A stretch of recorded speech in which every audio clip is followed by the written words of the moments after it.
ठरवलं म्हणलं आणि त्याप्रमाणे आपण काम केलं तर निश्चितचपणे कोणतंही काम जे आहे ते काम वाटत नाही आणि ती सेवा म्हणून आपण एकदा स्वीकारलं तर मग कोणत्याही कामाचं जे आपल्याला बदल नसतं, कोणत्याही तो ताण आपल्यावर येत नाही.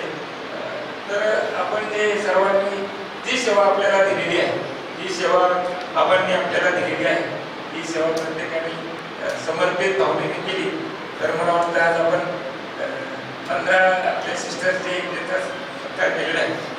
समर्पण जे आहे ते दोन्ही डॉक्टर जे आहे बाबांचे जे भक्त जे त्यांचं समर्पण जे आहे हे समर्पण आपण आपल्या जीवनामध्ये अंगीकारलं तर मला वाटतं की पुढच्या वर्षी जे आहे ते कोणाचा सन्मान नाही करायचा असा प्रश्न जो आहे तो मला पडतो. त्यामुळे आपण सर्वांनी जे समर्पित भावनेने सेवा केली तर आपल्या जीवनामध्ये सुद्धा जे आहे ते कधी कमी पडत नाही. बाबांनी म्हटलेले माझा तो झाला कायावाचा मुनी दयाचा विरुणी. त्यामुळे बाबांना समोर ठेवायचं आणि समर्पित भावनेने आपली सेवा केली तर आपल्याला आपल्या जीवनात